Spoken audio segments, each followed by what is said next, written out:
ये कांग्रेस परजीवी है, किसी और के कारण सहयोगी दलों के वोट खा करके वो जरा फली फूली है ऐसा दिखता है।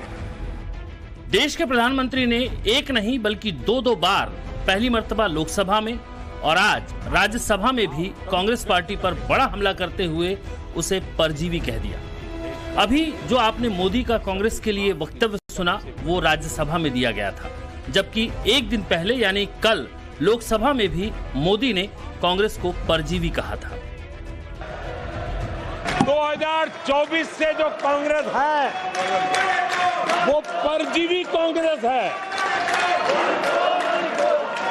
और परजीवी वो होता है जो जिस शरीर पर उस शरीर के साथ रहता है, ये परजीवी उसी को ही खाता है। कांग्रेस भी जिस पार्टी के साथ गठबंधन करती है उसी के वोट खा जाती है और अपनी सहयोगी पार्टी की कीमत पर वो फलती फूलती है। मोदी ने कांग्रेस पर यह हमला यूं ही नहीं किया, बल्कि इसके पीछे उन्होंने तर्क दिया है। मोदी का कहना था कि 2024 के चुनाव में जहां जहां बीजेपी और कांग्रेस का सीधा मुकाबला था या जहां कांग्रेस बड़ी पार्टी के तौर पर थी और साथी दलों के पास 1, 2 या 3 सीटें थीं, वहां कांग्रेस का स्ट्राइक रेट सिर्फ 26% था। लेकिन कांग्रेस जहां जहां किसी पार्टी के साथ चुनाव लड़ रही थी और जूनियर पार्टनर थी, वहां कांग्रेस का स्ट्राइक रेट 50% था। कांग्रेस ने देश के 16 राज्यों में अकेले चुनाव लड़ा, लेकिन उन राज्यों में कांग्रेस का वोट शेयर बुरी तरह गिर गया। जबकि 3 राज्यों जिसमें 25 सीटों वाले गुजरात में कांग्रेस को 1 सीट मिली, 10 सीटों वाले छत्तीसगढ़ में कांग्रेस को महज 1 सीट मिली और 29 सीटों वाले मध्य प्रदेश में कांग्रेस को सिर्फ 1 सीट हासिल हो पाई। यानी तीनों राज्यों की कुल 64 में से कांग्रेस सिर्फ 2 सीटें ही जीत पाई, जबकि 13 राज्यों में कांग्रेस खाता भी नहीं खोल पाई। कांग्रेस का परजीवी होने का कारण उनके अपने कारनामों से है।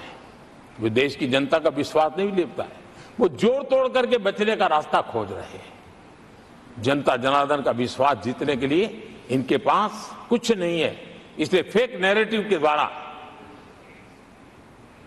फेक वीडियो के द्वारा देश को भ्रमित करके, गुमराह करके अपने कारनामे करने की आदत है। दरअसल देश के प्रधानमंत्री ने संसद के दोनों सदनों से कांग्रेस को परजीवी कहकर जो बड़ा सियासी हमला किया है वो उत्तर प्रदेश को लेकर किया है। 80 लोकसभा सीटों वाले उत्तर प्रदेश ने ही बीजेपी को सबसे ज्यादा नुकसान पहुंचाया है, जहां समाजवादी पार्टी ने कांग्रेस के साथ गठबंधन करके बीजेपी को बड़ा झटका दिया। उत्तर प्रदेश में बीजेपी को 33 सीटें मिली हैं, जबकि समाजवादी पार्टी को उत्तर प्रदेश में 37 सीटें मिली। जबकि समाजवादी पार्टी के साथ सहयोगी रही कांग्रेस ने उत्तर प्रदेश में 6 सीटें जीत ली। उत्तर प्रदेश में कांग्रेस का ये प्रदर्शन अकेले दम पर नहीं था, उसने समाजवादी पार्टी के कंधों पर बैठकर यूपी की चुनावी वैतरणी को पार किया। अब आने वाले वक्त में भी समाजवादी पार्टी और कांग्रेस पार्टी मिलकर यूपी में चुनाव लड़ने वाले हैं, जिसमें सबसे पहले उपचुनाव है और फिर 2027 का विधानसभा चुनाव। और अब हर किसी की नजर उत्तर प्रदेश पर टिकी है, फिर चाहे वो बीजेपी हो, समाजवादी पार्टी हो या फिर 99 सीटों की जीत के साथ अति आत्मविश्वास से लबरेज कांग्रेस पार्टी। आदरणीय सभापति जी, कांग्रेस के इतिहास का ये पहला मौका है जब लगातार 3 बार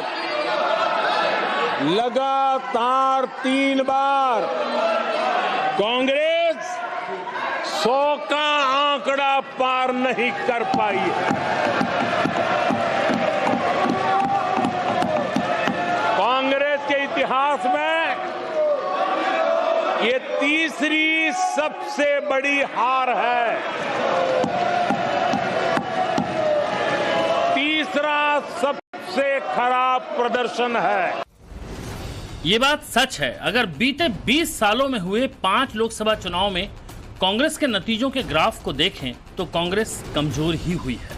साल 2004 में कांग्रेस ने 145 सीटें जीती थी, साल 2009 में कांग्रेस ने 206 सीटें जीती, लेकिन साल 2014 में कांग्रेस मोदी लहर में महज 44 सीटें ही जीत सकी। अगली बार 2019 के लोकसभा चुनाव में कांग्रेस 52 सीटें ही जीत पाई। इस बार साल 2024 में सारी ताकत झोंकने के बाद भी कांग्रेस 99 सीटें ही हासिल कर पाई, यानी कांग्रेस एक बार फिर 100 का आंकड़ा पार नहीं कर पाई और महज 99 सीटों पर आकर कांग्रेस का रथ रुक गया। खास बात ये कि 2014 से कांग्रेस की कमान राहुल गांधी के पास रही, इसीलिए बीजेपी बार बार राहुल की लॉन्चिंग पर सवाल उठाती है। एक बालक घमंड में घूम रहा था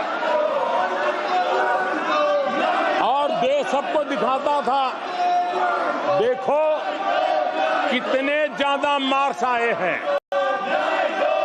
तो लोग भी जब 99 सुनते थे तो शाबाशी देते थे, बहुत उसको हौसला बुलंद करते थे।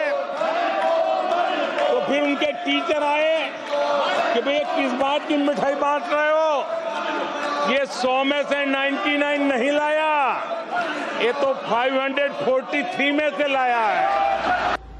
लेकिन मोदी से उलट कांग्रेस इसमें जीत ही जीत देख रही है। राहुल के नेतृत्व में कांग्रेस अपने प्रदर्शन से न सिर्फ खुश है, बल्कि वो यहाँ से अपना पुनर्जन्म भी देख रही है और विस्तार भी खोज रही है। इसी विस्तार में उसने यूपी से सबसे ज्यादा उम्मीदें लगाई। तभी तो राहुल ने वायनाड को अलविदा कह रायबरेली को अपनी सियासत का नया गढ़ बनाया है। 2022 के विधानसभा चुनाव में बीजेपी ने 255 सीटें जीती थी, जबकि समाजवादी पार्टी ने 111 सीटें जीती थी। वहीं कांग्रेस को 2 सीटों पर जीत मिली थी, जबकि दलितों की राजनीति करने वाली बीएसपी ने महज 1 सीट पर जीत दर्ज की थी। इन तमाम पार्टियों में मात्र समाजवादी पार्टी ही थी जिसने पिछले विधानसभा चुनाव के मुकाबले अपनी सीटों में बढ़ोतरी की थी। साल 2017 में समाजवादी पार्टी को 47 सीटें मिली थी और उसने 64 विधानसभा सीटें ज्यादा जीतकर अपने आंकड़े को 2022 में 111 पर पहुंचाया, जबकि बीएसपी 19 सीटों से 1 सीट पर आ गई और कांग्रेस 7 सीटों से 2 सीटों पर आ गई। 2017 के मुकाबले 2022 में बीजेपी को भी 57 सीटों का नुकसान हुआ था। लेकिन इस बार 2027 के विधानसभा चुनाव को लेकर समाजवादी पार्टी पूरी तरह से आश्वस्त है। जिस तरह से समाजवादी पार्टी ने 37 सीटें जीतकर लोकसभा चुनाव में अपनी पीडीए वाली सोशल इंजीनियरिंग को धार दी है, उससे उसे पूरा विश्वास है कि वो उत्तर प्रदेश में बाजी पलट देगी। वहीं कांग्रेस समाजवादी पार्टी के साथ सवारी करके अपनी जड़ें मजबूत करना चाह रही है। समाजवादी पार्टी के साथ गठबंधन में कांग्रेस उत्तर प्रदेश के विधानसभा चुनाव में 2 सीट से 20 सीटों की उम्मीद लगाए हुए है।